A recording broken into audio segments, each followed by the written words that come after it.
สบายดีคลิปนี้ก็จะพามาเบิ่งตอนค่อยก่อหัวเนาะหรือว่าก่อกำแพง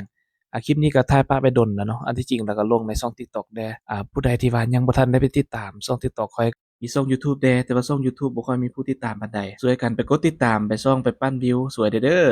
ให้ปานกดไว้ๆเนาะอย่าฝากฮู้ไว้ในใต้คอมเมนต์ติดตามหลายๆเด้อหลังจากที่ว่าลูกเมียไปการแล้วก็บ่สร้างอยู่เนาะก็เลยซอกเบียกเบาๆมาเฮ็ดค่าเวลาเนาะอันที่จริงแล้วว่าสิจ้างสร้างก็แต่ว่าซอกในสร้างนี่ยากว่าค่ามือแพงแล้วซอกในสร้างยังยากกว่าก็เลยมานั่งคิดนอนง่ำได้2-3มื้อเติบก็เลยตัดสินใจเฮ็ดเองเนาะคิดว่าจะเฮ็ดได้อยู่แล้วก็ได้ประหยัดค่าใช้จ่ายได้ออกกำลังกายภายในตัวเลยเนาะถ้าอีทเป็นเอาตะนางใส่มาลอดเข้าลอดออกก็เป็นป้อมเป็นหูเบิดก็เลยบ่มั่นใจเนาะย้านโจรมางัดมาแงะแถวนี้แฮ่งโจรหลายเด้ลักเป็ดลักไก่เฮือนแถวนี้ตลอดก็เลยเอาดินบล็อกมาก่อตันให้มันแล้วซะทั้งก่อกำแพงไปทั้งถ่ายคลิปไปเนาะก็ค่อนข้างว่าลำบากอยู่ ปั่นหลอดปีนไปปีนมาอันที่จริงแล้วค่อยล้มนำเมียเขาเนาะว่าค่อยสิก่อเองเมียบ่เห็นดีเมียบอกให้ซ้อนให้สร้างมาก่อให้ เพราะว่ามันเป็นเวียกที่ว่าหนักเนาะดินบล็อกก็บางหนักๆข้อยก็อื้อๆเนาะๆไปซั่นๆแหละเนาะหลังจากลูกเมียไปการปึ๊บ ก็วางแผนก่อปั๊บเลยเอาซีเมนต์เอาขี้ทรายมาคนผสมปูนเข้ากันเนาะขนดินบล็อกมาเคลียร์พื้นที่ลงมือเลยเนาะข้อยคิดอยู่ในใจอยู่ว่าข้อยต้องเฮ็ดได้เนาะคันว่าอันใดว่าคิดว่าเฮ็ดได้ต้องได้เนาะตอนนั้นทั้งก้อทั้งคิดเนาะว่าเมียเลิกการว่าเมียสิว่าหยังให้บ่ สุดท้ายเพิ่นมาเห็นก็โอ้เฮ็ดได้เสียว่านี่ เพิ่นก็ฮิบไปเปลี่ยนเครื่องเนาะแล้วก็มาผสมปูนให้ก็ยังดีเดะ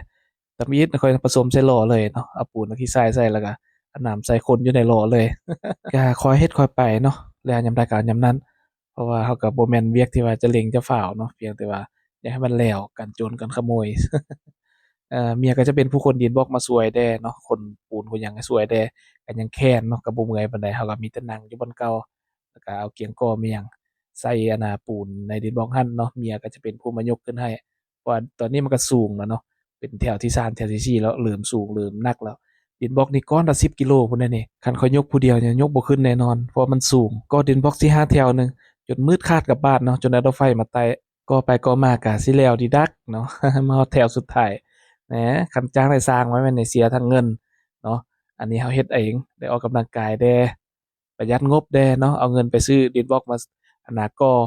ตัวแถวต่อไปก็ได้หลายเติบเนาะเดี๋ยวคลิปต่อไปสิเอาตอนก่อทั้งข้างเรือนมาให้เบิ่งเด้อจ้างได้สร้างก็ยากแพงอีกสองผัวเมียฮักก่อเฮ็ดค่อยงมค่อยไปเนาะสุดท้ายมันก็แล้วจนได้ก็แบบนี้แหละเนาะถ้าเราตั้งใจอันใดก็เป็นไปได้หมดต่างแต่ว่ามันจะช้าหรือไวก็ขึ้นกับสถานการณ์แล้วก็สภาพร่างกายสภาพแวดล้อมแด่เนาะ รวมๆแล้วก็ทุกสิ่งทุกอย่างมันเป็นไปได้การก่อกำแพงมื้อนี้ก็ถือว่าเป็นอันสำเร็จเสร็จสิ้นเนาะทางเทิงก็มีโอกาสค่อยมาต่ออีกขึ้นอีก2แถวเนาะก็น่าจะสมบูรณ์เดี๋ยวคลิปต่อไปสิเอาตอนก่อข้างเรือนมาให้เบิ่งเนาะฝากกดใจกดไลค์กดแชร์เด้อ